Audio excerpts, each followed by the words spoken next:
Hola a todos y a todas. Recordemos que la comunicación nos asiste en el día a día y es básica en todo lo que hacemos, en estas realidades exteriores complejas y variables. Mi nombre es Lady Sanicharico, soy estudiante de Comunicación Social de la Corporación Minuto de Dios. Hoy traeremos la reflexión de dos lecturas propuestas muy interesantes en apuestas al rol que tienen los medios de comunicación frente a la construcción de ciudad, frente a la construcción de nuevas ciudadanías y frente a la construcción de país. Y empezamos con una lectura muy importante e interesante, como es la de Información, Paz y Democracia en Colombia, por el historiador Jorge Iván Bonilla Vélez. Y parte de un punto de partida y es hablar de la paz, pero de la paz en ese sinónimo de democracia y convivencia, de la recuperación moral del país, de los planteamientos de la seguridad ciudadana, pero también nos muestra en términos generales el favoritismo a los beneficios de la violencia a través de lo económico, lo social y lo político a los agentes ilegales de Colombia, donde la paz todavía no acerca su reconocimiento cultural, ético, sí, de unas lógicas de convivencia relacionadas con el otro y su entorno. En este sentido también enmarca la información, la plantea en dos funciones y una es la de la digamos, la representación ciudadana, una representación de los contextos como un ente denunciador, ¿sí? Y de una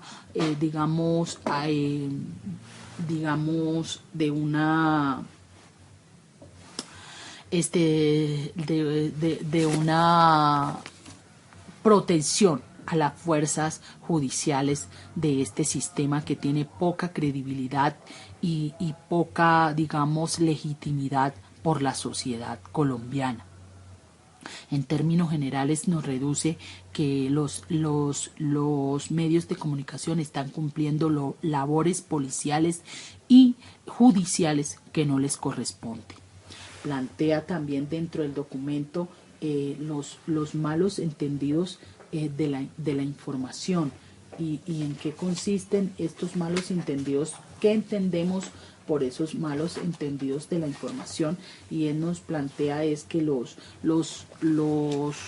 medios de comunicación se están alimentando de la restricción de la restricción de lo público, ¿sí? Se alimentan de esta restricción de los espacios públicos donde se establece la importancia de lo que es noticia, de lo que va o no va. Y esto va a depender de lo que les afecte a ellos o vaya contra ellos. Entonces este protagonismo tan irresponsable es tan grande que ellos están proponiendo los temas, los actores y los escenarios, donde cada día asocian menos, digamos que las desigualdades estructurales y sociales, ¿sí? De nuestra sociedad, de nuestra población. Entonces, en este ir y venires, ¿sí? La información utiliza unos lenguajes que desde todos los contextos, un solo lenguaje, un solo mensaje que genera violencia, un solo mensaje nefasto frente a las posibilidades y a las viabilidades de surgir de estas poblaciones tan vulnerables y de nuestra sociedad, ¿sí? Es un lenguaje de muerte, necrológico, que donde se usa para informar en todos los escenarios y en todos los contextos que ocurren y los hechos y sucesos que se narran y se relatan de nuestra sociedad, posesionando la violencia y legitimando la noticia como un orden público, ¿sí? Legitimando la delincuencia, el terrorismo, la inseguridad, ¿sí? Y dejándonos a un lado estas noticias sociales, estas organizaciones sociales que también cada día luchan por mantenerse en la defensa de sus derechos institucionales. Entonces la inseguridad ciudadana satisface más los deseos, digamos, de daño, haciendo más daño que buscando y planteando soluciones. Esta información de inseguridad lo que está generando son miedos y desconfianzas. Están generando unos castigos, unos deseos de castigos, ¿sí? Y desafíos a las autoridades estatales. Los lenguajes de la comunicación hay que replantearlos en términos de buscar ese lenguaje entendible y ese mensaje que está esperando la ciudadanía para aportar su grano de arena a la construcción de un nuevo país. Lo público como escándalo. Y entonces en ese aspecto de lo público como escándalo, la televisión, este proceso de producción televisivo es más, digamos, genera más escándalos noticiosos, ¿sí? Como de venta, y que dan pues por hecho, legitiman la noticia, ¿sí? Y sin referencias frente a la rigurosidad de la investigación, de los datos y de las fuentes, sino de pronto por la morbosidad de los comentarios y muchas veces por anónimos y charlas de comentarios de cóctel.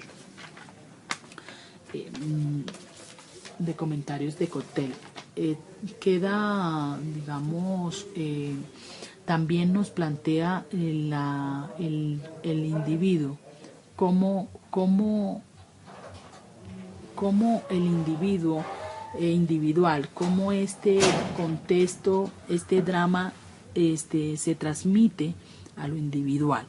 Y es porque solo están quedando en las ciudadanías, en los individuos, el drama, en los horrores, frente a las víctimas y victimarios, los jueces, los acusados, los amigos y las amigas.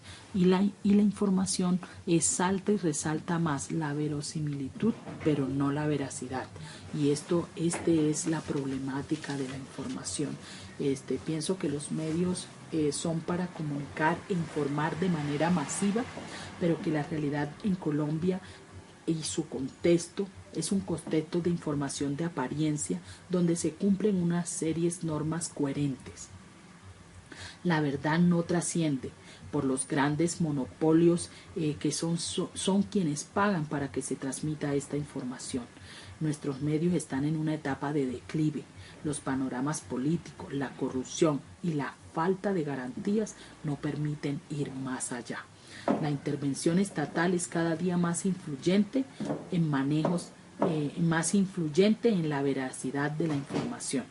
Bueno, estos medios son involucrados en asuntos no claros, pero realmente esto es antiguo.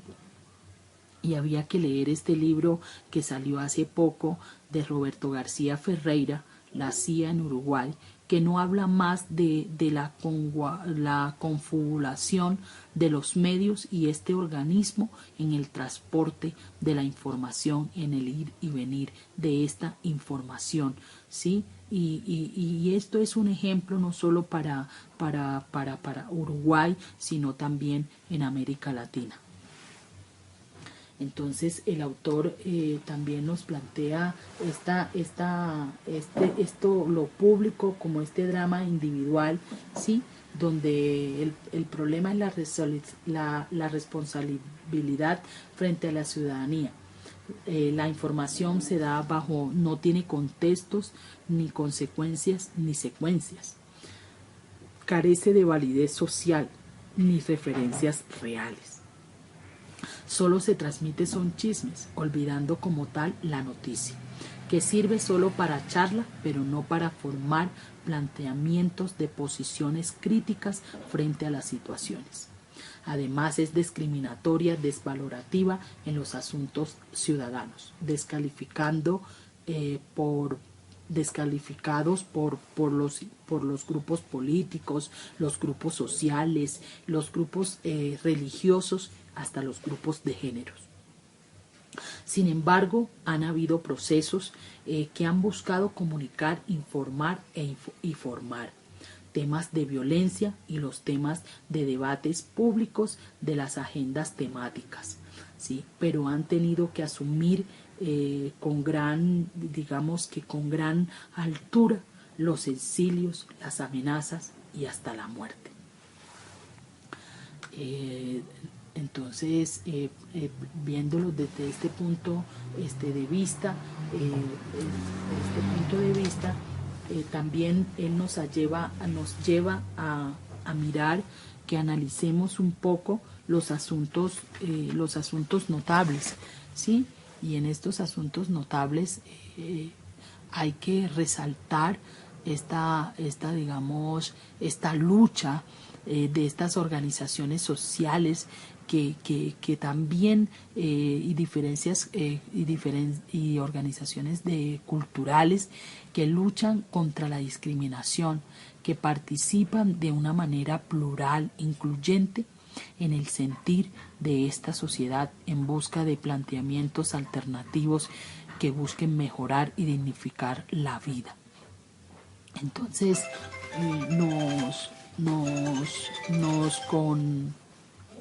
nos asiste también desde el punto de vista de del autor, del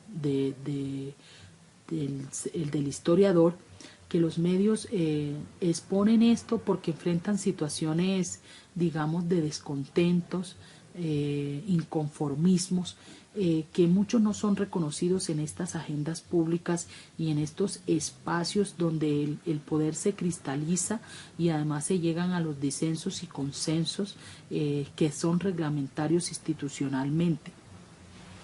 Plantea la eficacia de un periodismo que reside en la capacidad de sistematizar y representar pluralmente actores, espacios, conflictos que han sido, digamos, objetos de represiones y violencias.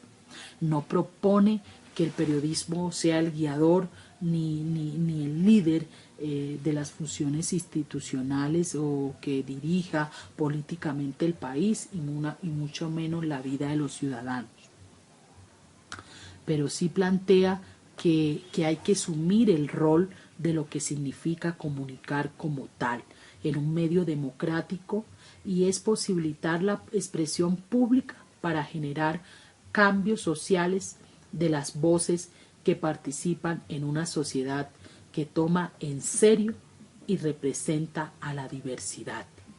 O sea, la información se debe de dar así como se consigue originalmente, con las fuentes originales, así se debe de transmitir y divulgar, y no maquillar durante todo el proceso para exponer lo que se conviene o lo que no se conviene. La paz y la información no pueden seguir conseguidas a cualquier precio desesperanzador, de manera autoritaria, violando nuestro orden moral y las buenas costumbres. Hay que democratizar, según el autor, el espacio público comunitario que se requiere para contar con la participación de un Estado con capacidad de mediación institucional, ¿sí? Una sociedad civil informada que tenga planteamientos críticos, iniciativas críticas y que se realicen frente a estos sistemas, reconociendo la diversidad y los protagonismos de las organizaciones sociales y políticas del país. En una segunda lectura muy interesante también que nos habla es sobre el contexto de México, ¿sí?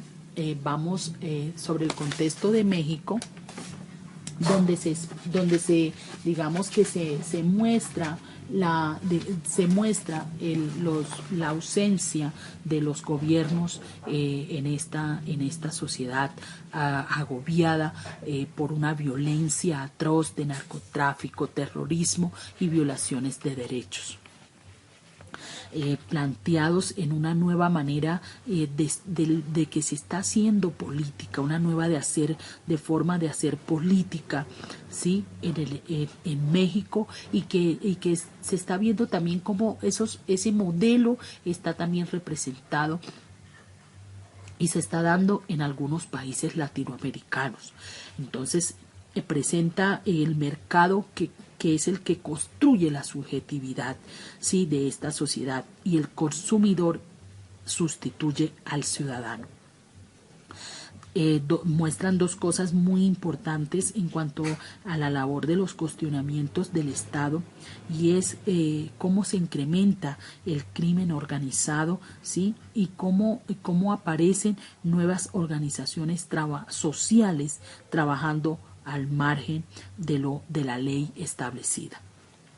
El Estado como un ente político en la construcción de ciudadanías se ha quedado corto frente a estos planteamientos visibles presentes en estas ciudadanías que están ahí, pero a espaldas de un país sin posibilidades de recursos frente a las demandas. Son muchas las falencias del Estado mexicano en pro del control de su delincuencia, de su corrupción, vandalismo, y esto enmarcado en todo ese remolino intenso neoliberal y el modelo de globalización de América Latina. Entonces, por eso el documento dice que nos exige plantear unos nuevos lentes analíticos para el estudio y comprensión de estas situaciones, ¿sí?, que se encuentran, esto que también se encuentran actores trabajando, actores sociales, políticos, actores económicos, trabajando en estas diferentes ideologías que buscan construir identidad, ¿sí?, pero que en estos países tan marcados en violencia y terrorismo. Habla también de esos factores que contaminan los procesos gubernamentales, a la falta de capacidad de inversión y control por parte del gobierno, ¿sí? Entonces, el Estado como poder, como un protector, ha perdido esencia de beneficio para el pueblo. No controla su orden económico, ni político, ni geográfico, ni social, pero sí está prestándose para fomentar opresión, desafiando al proletariado en sus derechos y deberes constitucionales. El Estado se apega más a la corrupción y acepta la violencia, ocasionando la desconfianza de las ciudadanías frente a estas instituciones estatales, como la policía y los entes judiciales, de un Estado que perjudica, de un Estado que entra en crisis de credibilidad, en tanto que impone un modelo depredador y excluyente para su mismo pueblo. La oposición, la aparición de mafias, lavadores de activos, la politiquería, los cargos burocráticos, el Estado se hace al margen de estas situaciones, ¿sí? Y esta es la diversidad de los procesos, y esta diversidad de estos procesos, descuidando además el impacto social que esto genera en la vida de los individuos. Atribuye a eso una confusión entre la definición de terminologías en lo que tiene que ver con patria, nación y soberanía, ¿sí?, mostrando el peso que tienen las comunicaciones satelitales en el crimen organizado al mercado, y el mercado que desplaza al Estado y el consumidor desplaza al ciudadano. Podemos explicarlo de esta manera cuando vemos unas fronteras sin control algunas convertidas en unos centros comerciales, en unas rutas de mafias, en unos escondites de las bandas al margen de la ley, ¿sí?, de las rutas de narcotráfico, en fin. Y vemos al pobre ciudadano considerado como un ente consumidor, más no como un ente social, ¿sí? Participativo.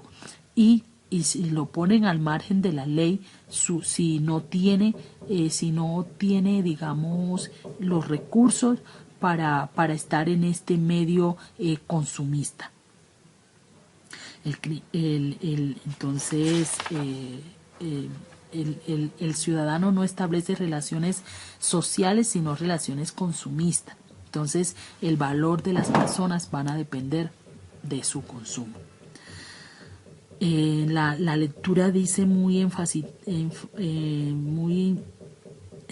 digamos, directamente: hoy tenemos un Estado ausente y una economía que no termina de asomarse a un Estado social como ciudadanos, sino como consumidores.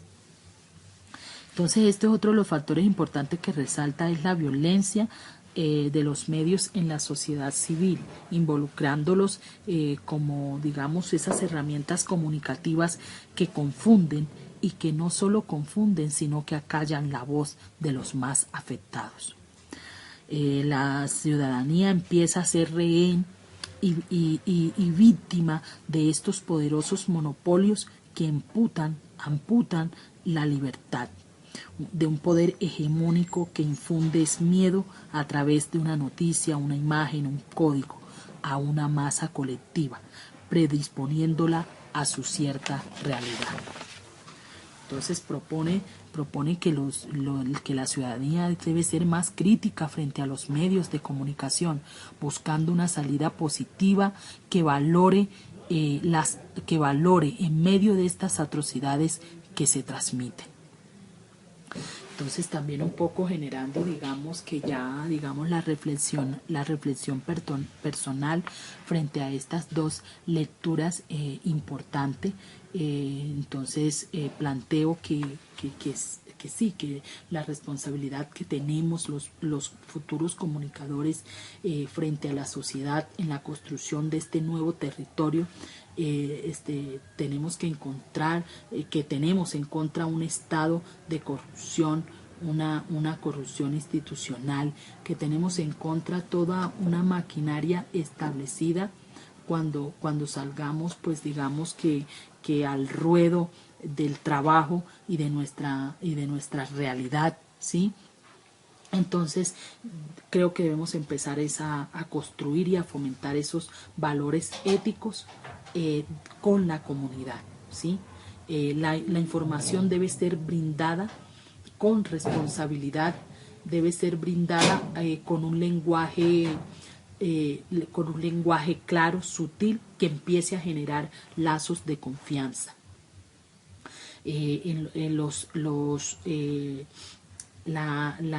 Los planteamientos éticos y morales de los individuos se deben de seguir fortaleciendo, ¿sí? Y estos temas que de alguna manera inciden en ellos, y en eso la academia juega un papel muy importante.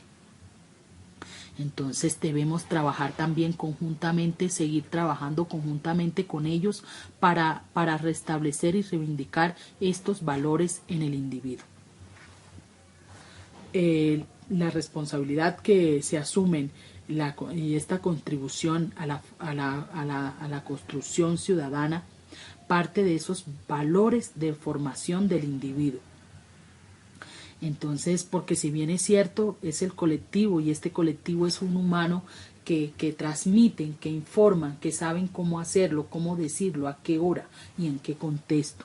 Entonces, también sabemos que asumimos riesgos, pero que hay mecanismos que podemos buscar esos mecanismos que pueden minimizar estos riesgos, ¿sí? Y uno de ellos podría ser bajar el levicismo, ¿sí? Y el protagonismo tonto y egoísta que llevamos en nuestro ego. Esa inmediatez que nos atortola, sacarnos todos esos paradigmas y todas esas estigmatizaciones que como nuevos comunicadores debemos de ir cambiando el chip. También quiero, pues, por otra parte, pues resaltar un poco la lectura de México, digamos, lo que nos propone lo que nos proponen en esta lectura, en este contexto que es un poco también parecido a nuestra a lo que estamos viviendo también actualmente en Colombia.